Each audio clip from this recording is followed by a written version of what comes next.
বন্ধুরা, পাওয়ার একটা এমন জিনিস যার সামনে বড় বড় মানুষও কাবু হয়ে যায়।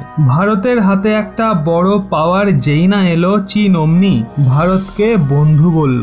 শুধু এটুকুই নয়, পাকিস্তানও থমকে গেছে, কারণ তারা জানে ভারত যদি এই পাওয়ারের সঠিক ব্যবহার করে তাহলে পাকিস্তান কান্নাকাটি শুরু করে দেবে। ভারত যেই নাই পাওয়ার অর্জন করেছে, তারপরই দ্রুত পিএম মোদিও ভারতের প্রথম এমন প্রধানমন্ত্রী হয়ে গেছে যে এক বিশাল বড় ইতিহাস রচনা করতে চলেছে। সমস্ত কিছু আপনাদের বিস্তারিত বলছি, শেষ অবধি সঙ্গে থাকুন।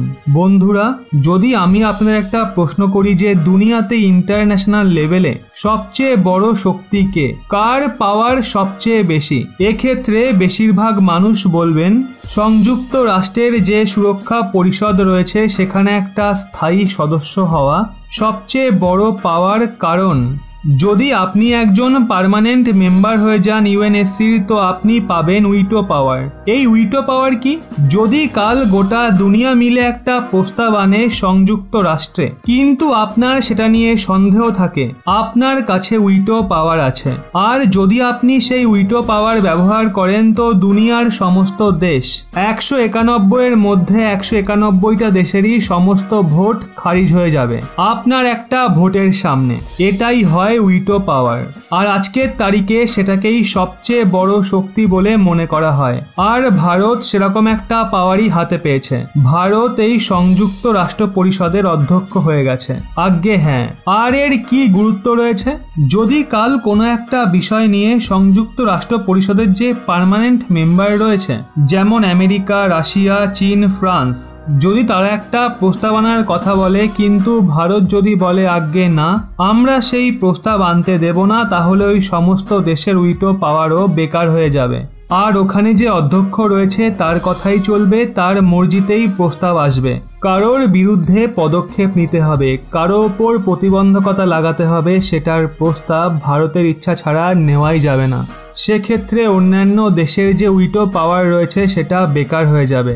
আর আপনাদের বলি, ভারতের হাতে এই অধ্যক্ষের পাওয়ার কেবলমাত্র 1 মাসের জন্য এসছে।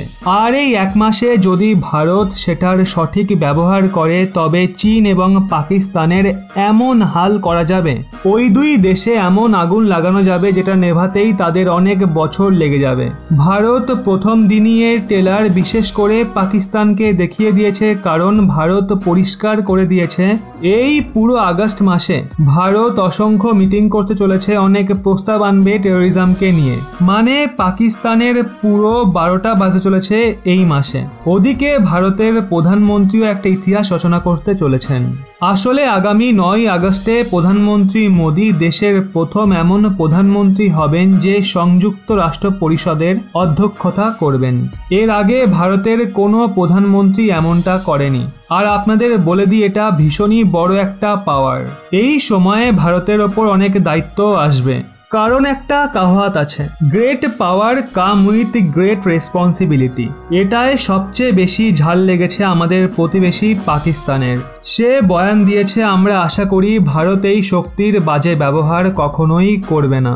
ভূতের মুখে রাম নাম। পাকিস্তানি মিডিয়াগুলো লিটারেলি কাঁদছে। আপনি টুইটার ব্যবহার করে থাকলে সেটা ইতিমধ্যে জেনেও গেছেন।